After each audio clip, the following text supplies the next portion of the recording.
Vamos a hablar sobre predicados y cuantificadores.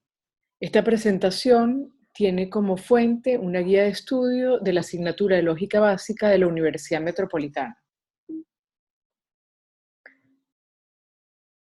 Hasta ahora hemos trabajado con enunciados que tienen un sujeto concreto.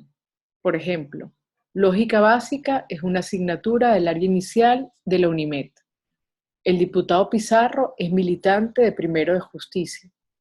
El Consejo Académico de la UNIMED, en el mes de mayo del 2017, recomendó a los profesores el uso de los espacios virtuales para dictar la asignatura.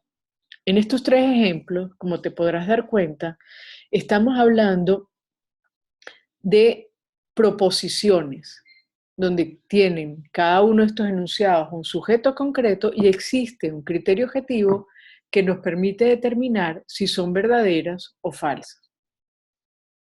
Sin embargo, los argumentos están también compuestos con enunciados que pueden tener una forma distinta, como por ejemplo, algunas asignaturas de los planes de estudio de las carreras del UNIME pertenecen al área inicial.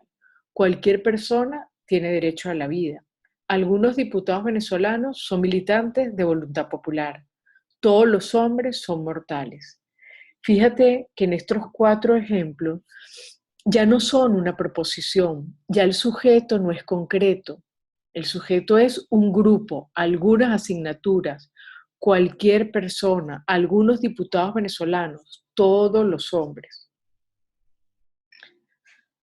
Los enunciados anteriores no son proposiciones, sino predicados. El sujeto es un grupo y podríamos decir que son proposiciones abiertas que se convierten en una proposición cuando se concreta el sujeto. Veámoslo con el siguiente ejemplo. Si tenemos el predicado, algunos diputados venezolanos son militantes de Voluntad Popular, este predicado podemos convertirlo en una proposición si sustituimos el sujeto en vez de algunos diputados venezolanos y colocamos un nombre concreto. Por ejemplo, el diputado Freddy Guevara milita o es militante de Voluntad Popular. Fíjate, el primer enunciado es un enunciado.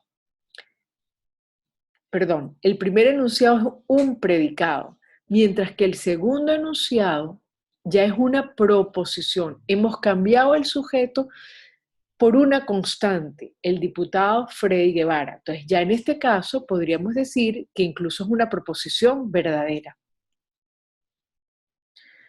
Bien, los sujetos de los predicados los podemos representar utilizando conjuntos. Vamos a verlo con el siguiente ejemplo. Algunos diputados venezolanos son militantes de Voluntad Popular. Yo podría primero tener un conjunto que vamos a llamar el conjunto universo,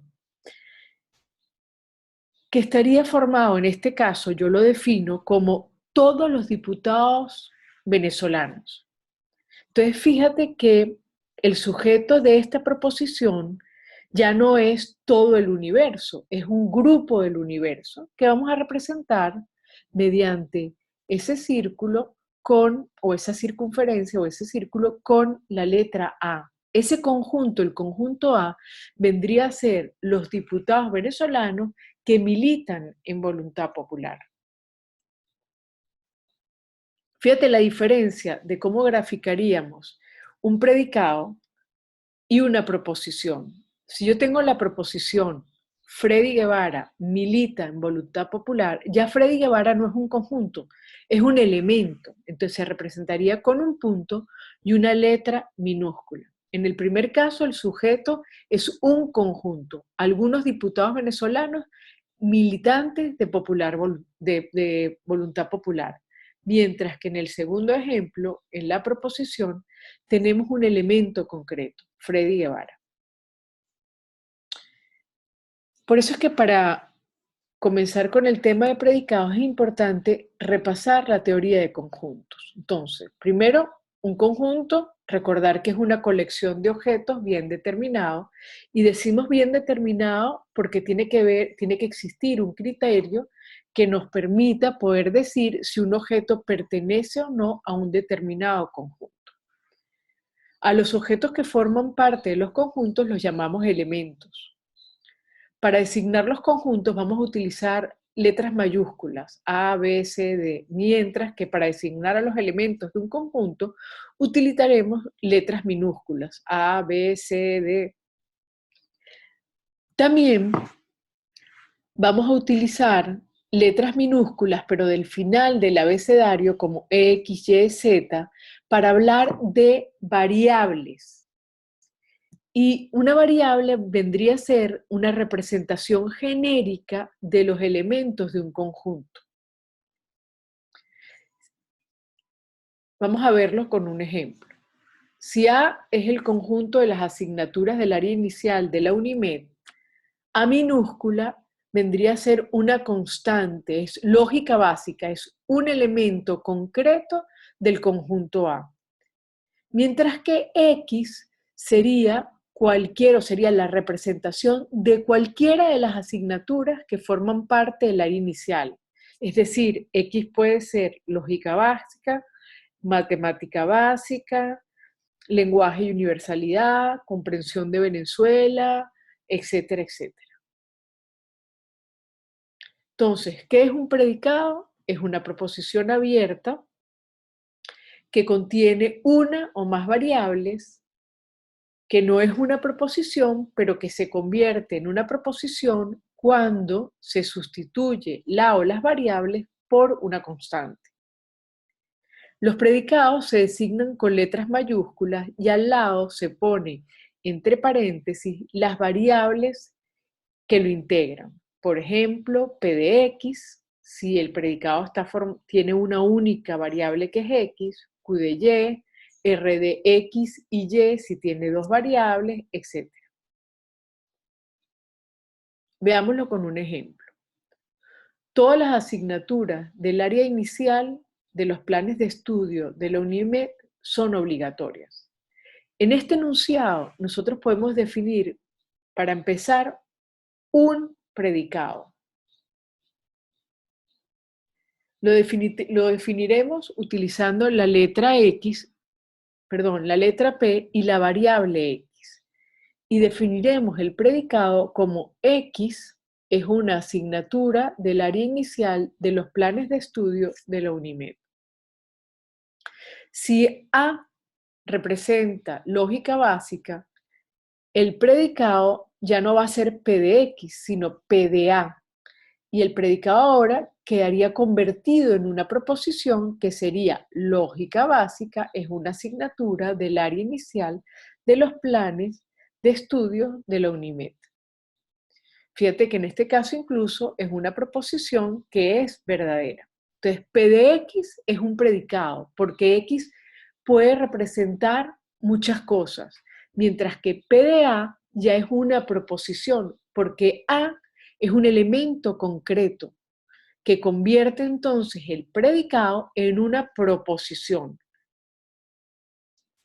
Otro ejemplo. Si yo tengo el predicado P de X y Y, definido como X es padre de Y. Es un predicado, como te podrás dar cuenta, con dos variables. Si sustituyo X y Y por unas constantes, por ejemplo, A, voy a definirla como Juan Vicente Bolívar y Ponte Andrade, y B como Simón Bolívar. Nuestro predicado ahora, al sustituir las variables por estas constantes, se convertiría en una proposición P de A y B. Juan Vicente Bolívar y Ponte Andrade es padre de Simón Bolívar. Y en este caso se convertiría también en una proposición verdadera. Bien, hablemos ahora del dominio de un predicado. El dominio de un predicado, por ejemplo, del predicado P de X, es el conjunto de todas aquellas constantes que al sustituirlas en el predicado, lo transforman en una proposición. Informalmente podemos decir que el dominio de un predicado son todas aquellas constantes que tienen sentido considerar. Nos tocará a nosotros definir los dominios de nuestros predicados. Entonces vamos a verlo con un ejemplo que nos ayude. Entonces lo importante es darnos cuenta que el universo va a ser todas aquellas constantes que tiene sentido considerar para ese predicado y que también podremos llamar o bien dominio del predicado o bien universo del predicado. Si nosotros tenemos el predicado, por ejemplo, P de X, X son o X es una asignatura del área inicial de los planes de estudio de la universidad. El dominio universo de ese predicado podría ser las asignaturas de los planes de estudio de la universidad, de las carreras de la UNIMED. Fíjate que, te recuerdo, el dominio es el conjunto de todas las constantes que a sustituir en el predicado lo transforman en una proposición y que tenga sentido considerar. O sea, porque yo también podría decir, bueno, el universo o el dominio de mi predicado van a ser, no sé, todos los objetos que existen. Bueno, no tiene sentido, porque, por ejemplo, un objeto sería un elemento de ese universo, de ese conjunto que es el universo, podría ser una casa. Si yo sustituyo casa en el predicado, casa es una asignatura del área inicial de los planes de estudio de la UNIMED, como que no tiene sentido. Entonces, el universo hay que acotarlo, el universo para que tenga sentido dentro del contexto de lo que estamos hablando, tendría que ser entonces las asignaturas de los planes de estudio de las carreras de la Universidad Metropolitana. Mientras que eso es el dominio de un predicado. El dominio de verdad de un predicado vendría a ser entonces el conjunto formado por todas las constantes que al sustituirlas en el predicado lo convierten en una proposición verdadera. El dominio de verdad de un predicado es un conjunto más pequeño que el dominio del predicado. Fíjate, el dominio del predicado es todas las constantes que tiene sentido considerar. En nuestro ejemplo decíamos que eran todas las asignaturas de los planes de estudio de la Universidad Metropolitana. Mientras que el dominio de verdad son aquellas constantes del universo que convierten nuestro predicado en una proposición verdadera. ¿Bien? Entonces, ¿cuál sería el dominio de verdad? Solo las asignaturas de los planes de estudio de las carreras del UNIMED que pertenecen al área inicial. Vamos a verlo con otro ejemplo. Si QDI lo definimos como I es un río venezolano, uno podría decir, bueno, el universo o dominio de QDI van a ser el conjunto formado por todos los ríos del mundo. Mientras que el dominio de verdad ya sería el conjunto formado por los ríos de Venezuela, porque son solamente los ríos que al sustituir en nuestro predicado hacen que sea una proposición verdadera, para lo cual tienen que ser los ríos que pertenecen al territorio de Venezuela.